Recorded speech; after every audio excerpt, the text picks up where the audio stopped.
Hello everybody. आज एक बार फिर से आप सभी का स्वागत है आपके अपने यूट्यूब चैनल पे। हमने हमारा मैथमेटिकल लॉजिक्स या मैथमेटिकल रीजनिंग चैप्टर चल रहा था, जिसमें कि हमने पार्ट 1 और पार्ट 2 में लेक्चर 1 और लेक्चर 2 देख लिया था। इसमें काफ़ी सारे टॉपिक्स कवर किए थे और ये आज ही हमारा थर्ड पार्ट है मैथमेटिकल लॉज रीजनिंग का, जिसमें हम पूरा चैप्टर खत्म करने वाले हैं। सारा चैप्टर इसमें फिनिश हो जाएगा। तो चलिए स्टार्ट करते हैं। सबसे पहला आज का हमारा टॉपिक होगा क्वांटिफायर्स। चलिए, तो क्वांटिफायर क्या कहलाते हैं, सबसे पहले हमें समझना है कि क्वांटिफायर किसको बोलते हैं। क्वांटिफायर, तो क्वांटिफायर्स बेसिकली दो टाइप के होते हैं। एक होता है, फर्स्ट टाइप होता है हमारा universal quantifier.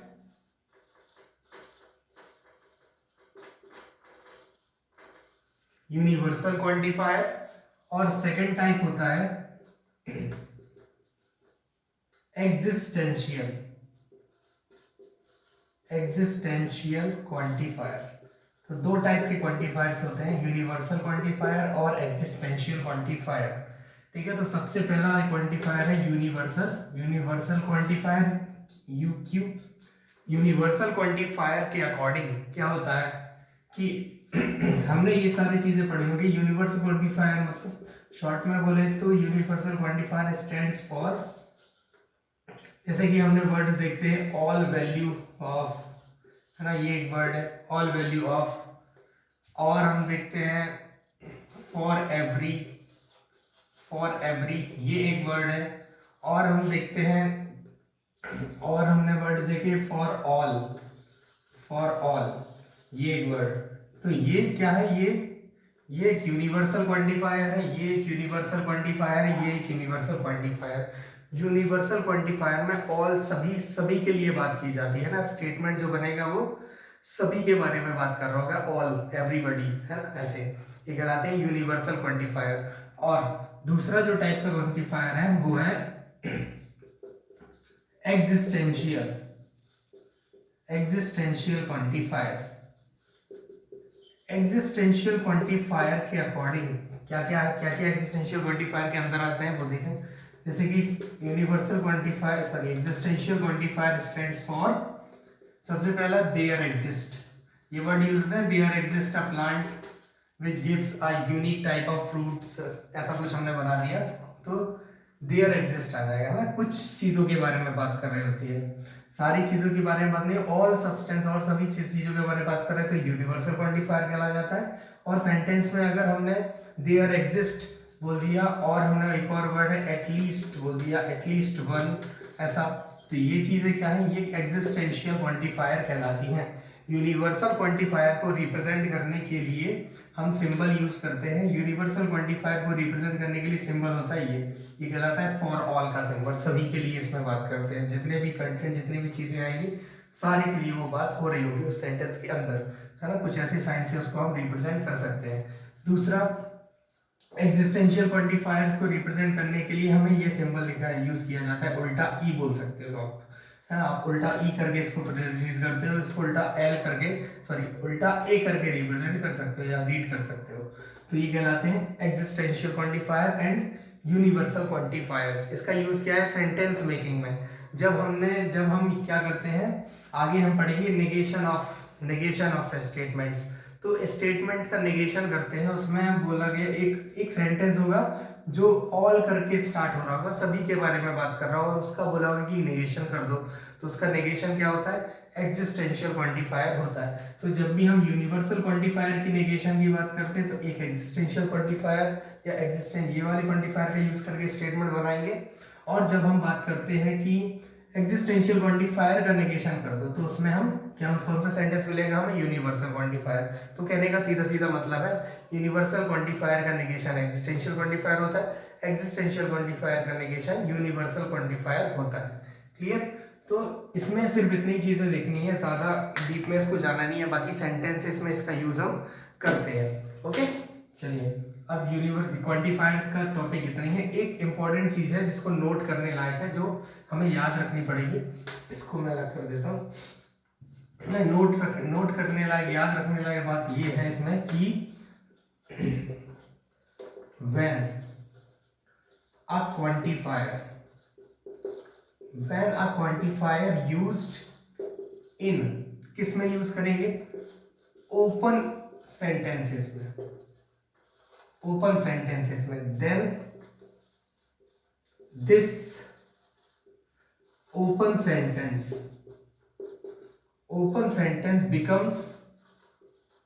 becomes statement, and such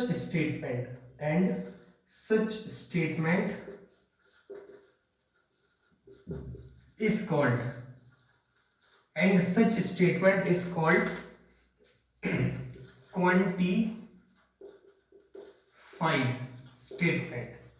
क्या लिखा है हमने इसमें? हमने ये लिखा हुआ है कि अगर ओपन स्टेटमेंट में क्वांटिफायर का यूज किया जाता है तो वो ओपन स्टेटमेंट या ओपन सेंटेंस एक स्टेटमेंट बन जाता है, और ऐसे स्टेटमेंट को क्वांटिफाइड स्टेटमेंट बोला जाता है। Quantified statement, clear? तो क्वांटिफाइड स्टेटमेंट क्या कहलाते हैं? हमें बोलना पड़ेगा ओपन सेंटेंस। ओपन सेंटेंसेस में क्वांटिफायर, कोई भी क्वांटिफायर यूज कर लिया, लगा दिया, तो वो कहलाता है हमारा क्वांटिफाइड स्टेटमेंट। क्लियर? तो ये एक इंपॉर्टेंट चीज है जो हमें याद रखनी है। क्लियर? और ओपन स्टेटमेंट हमने ऑलरेडी पढ़ चुका था पहले वाले लेक्चर्स में कि ओपन स्टेटमेंट क्या कहलाता है, ओपन सेंटेंस क्या कहलाता है, सिंपल स्टेटमेंट क्या है, कंपाउंड स्टेटमेंट क्या है, ये सारी चीजें हम पहले कवर कर चुके हैं। क्लियर? तो क्वांटिफाइड स्टेटमेंट का क्वेश्चन भी कभी कभी बन जाता है कि क्वांटिफाइड स्टेटमेंट इन चार में से कौन सा होगा, तो वहां पर आपको आंसर पता होना चाहिए। वो तब पता चलेगा जब आपको ओपन स्टेटमेंट और क्वांटिफायर का कॉन्सेप्ट क्लियर होगा। ठीक है, चलिए आगे बढ़ते हैं। तो आगे बढ़ते हैं, ये क्वांटिफायर स्टेटमेंट टॉपिक खत्म। अब अगला नया टॉपिक है principle of duality. Principle of duality अगला टॉपिक है हमारा, principle of duality. Principle of duality, principle of duality का मतलब ये है कि टू स्टेटमेंट या टू कंपाउंड स्टेटमेंट बोल सकते हैं, two compound statement are said to be dual of each other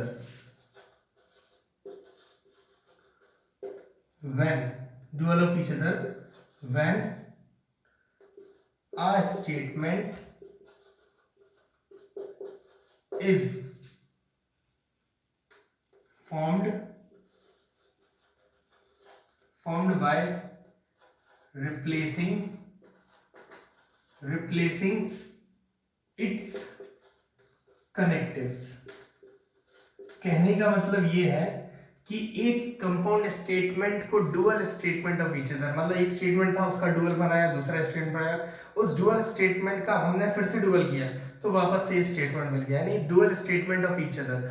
एक कोई दो स्टेटमेंट एक दूसरे के डुअल तब कहलाते हैं जब एक स्टेटमेंट के लॉजिकल कनेक्टिव्स को रिप्लेस करके हम एक नया स्टेटमेंट बना देते हैं। तो कौन से स्टेटमेंट्स को, कौन से कनेक्टिव्स को किससे रिप्लेस करना, ये इंपॉर्टेंट है, याद रखना। तो जैसे कि सबसे पहले हमने देखा कि एंड जो लॉजिक कनेक्टिव है, एंड है, उसको रिप्लेस किया जाता है और से।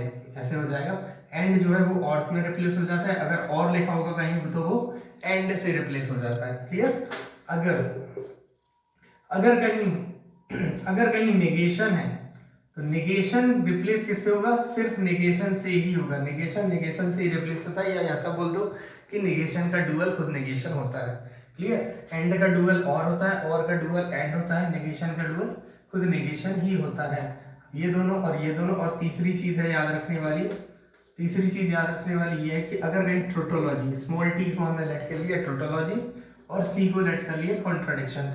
टोटोलॉजी का डुअल होता है कॉन्ट्राडिक्शन और कॉन्ट्राडिक्शन का डुअल होता है टोटोलॉजी। मतलब कहीं टोटोलॉजी लिखा है तो वहां कॉन्ट्राडिक्शन लिख दो, कहीं कॉन्ट्राडिक्शन लिखा है तो वहां टोटोलॉजी लिख दो। क्लियर? तो ये रिप्लेसमेंट्स हमें करने पड़ते हैं किन्हीं स्टेटमेंट में उनके डुअल बनाने के लिए। जैसे फॉर एग्जाम्पल के लिए हम दिया हमने कि विजय and Akash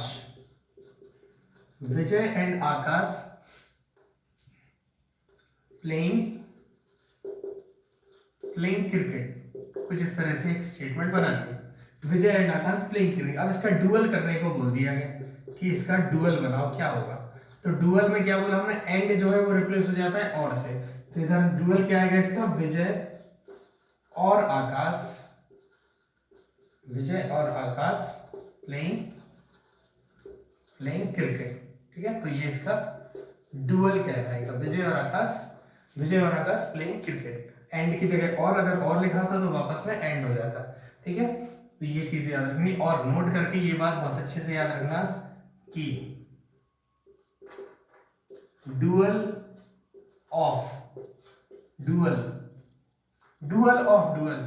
of any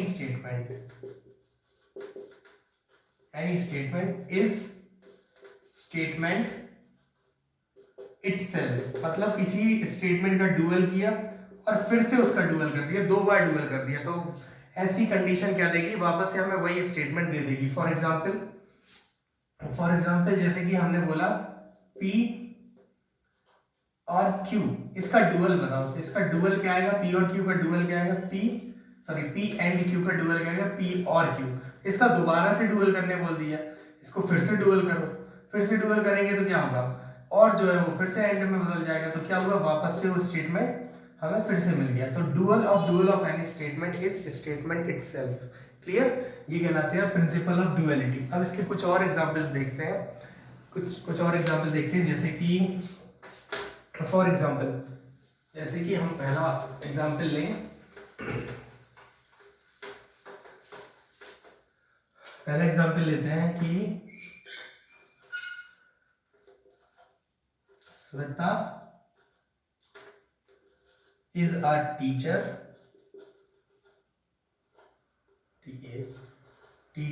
and Shreya is a tennis player.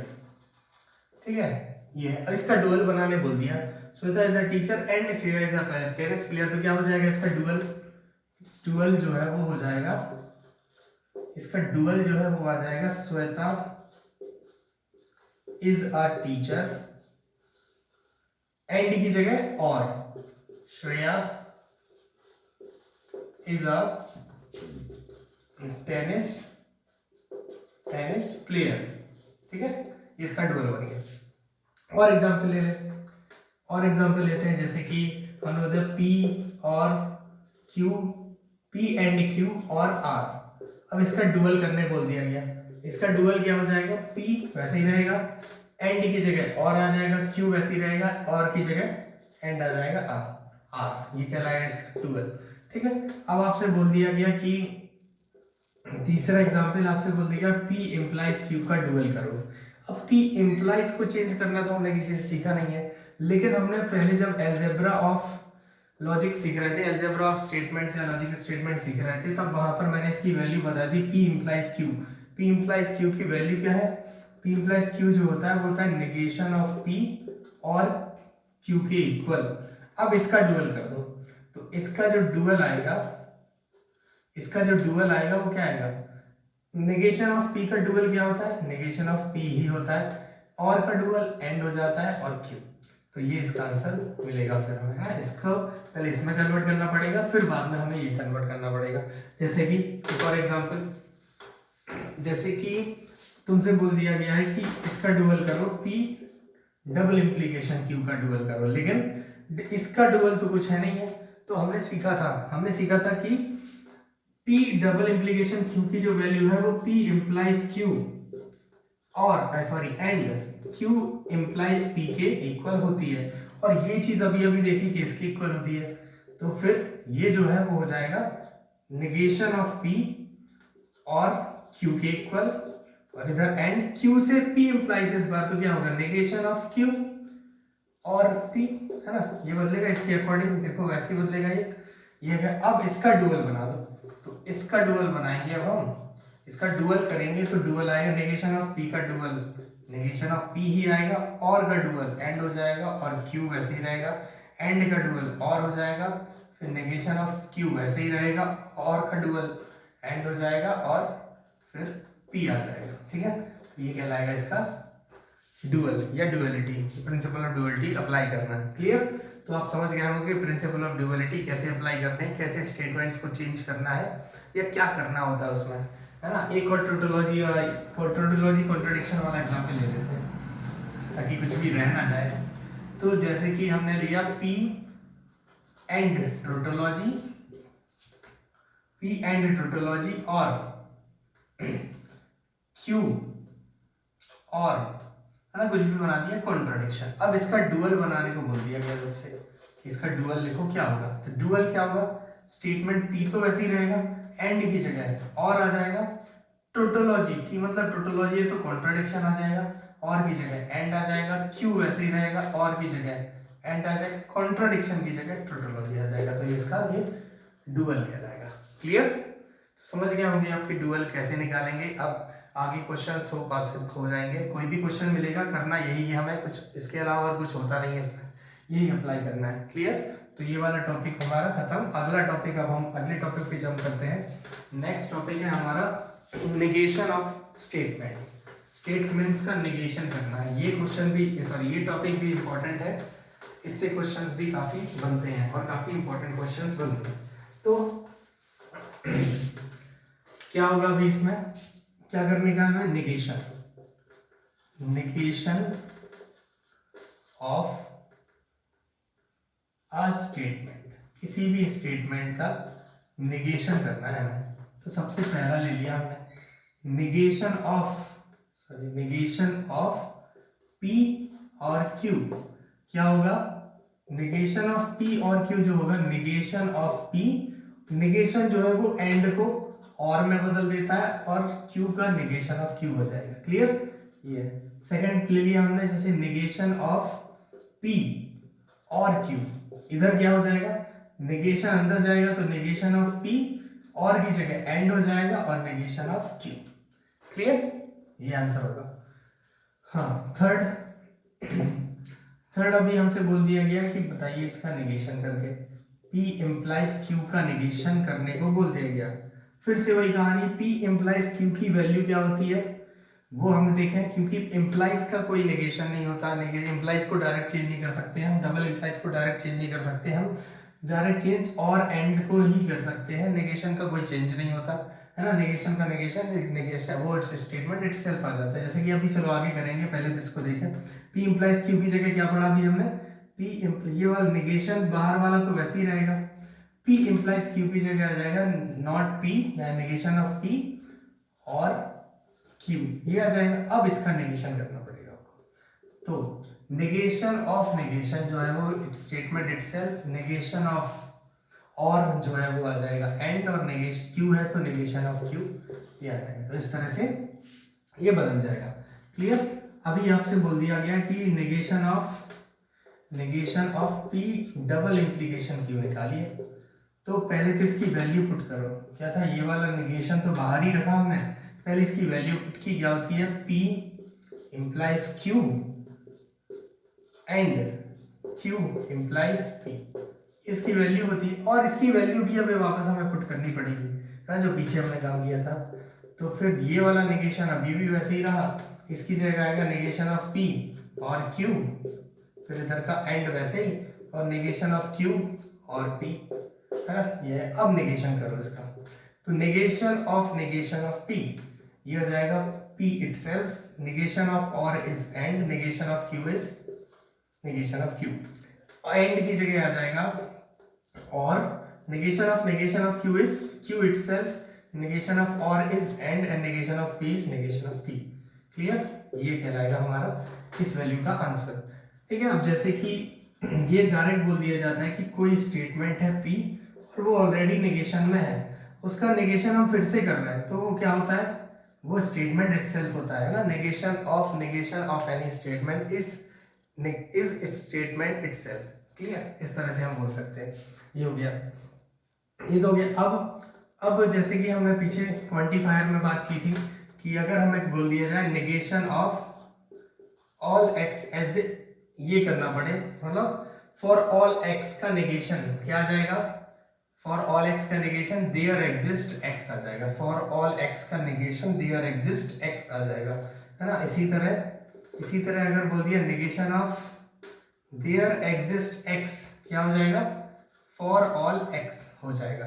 Clear. और भी एक इंपॉर्टेंट है, दो इंपॉर्टेंट चीजें हैं, 7 हो गए हमारे। 8th जो है वो है कि अगर तुमसे बोला negation of X greater than Y का निगेशन कर दो, इसका निगेशन कर दो, है ना, ग्रेटर देन का, अभी एंड और वगैरह कुछ नहीं है, इसका निगेशन करने को बोल दिया जाएगा तो क्या होगा, एक्स ये है ग्रेटर देन एक्स तो हो जाएगा less than equal to Y हो जाएगा। ठीक है, तो ग्रेटर देन एक्स का निगेशन क्या होगा, X less than equal to Y, greater than का less than equal to Y negation होता है। ठीक है, 8वां हो गया। 9th जो है इसी से रिलेट करता हुआ, अभी ग्रेटर देन एक्स बोला था, अभी लेस देन एक्स बोल दिया, है ना, एक्स लेस देन वाई ये बोल दिया, तो अब क्या होगा, अब लेस देन आया तो x क्या आएगा, greater than equal to y हो जाएगा। जब ग्रेटर देन होगा तो लेस देन इक्वल टू आएगा, जब लेस देन होगा तो greater than equal to y आएगा। क्लियर। तो ये कहलाएगा नेगेशन ऑफ स्टेटमेंट। किसी भी स्टेटमेंट का नेगेशन करने बोल दिया जाएगा तो इसी तरह से परफॉर्म करना है, जिसमें से ये क्वेश्चंस तो काफी बार एग्जाम्स में आ चुके हैं। तो इस तरह से हमारे सारे टॉपिक्स कवर हो जाते हैं इस चैप्टर के, मैथमेटिकल रीजनिंग के इतने ही टॉपिक हैं, और ये सारे के सारे इंपॉर्टेंट और सटीक टॉपिक्स हमने लिए थे। काफ़ी मतलब बहुत ज़्यादा डिटेल या ऐसा कुछ हमने लिया नहीं, फालतू चीज़ें कुछ भी ऐड नहीं की, जो भी है जितना भी सारा सटीक लिया है ना। ओके, तो 3 लेक्चर्स में हमने ये हमारा चैप्टर ख़त्म किया है। तो तीनों ही लेक्चर को अगर रिवाइज करना होगा तो तीनों लेक्चर को एक साथ देखिए, आपका चैप्टर जो भी डाउट रहेगा सारी चीज़ें क्लियर हो जाएंगी। ओके, तो आज की वीडियो में इतना ही। अगली वीडियो जो रहेगी मे बी उसमें हम इसके क्वेश्चंस करेंगे बहुत सारे, ताकि आपको हेल्प मिले और ज़्यादा अंडरस्टैंडिंग मिले। क्लियर। Okay, thank you.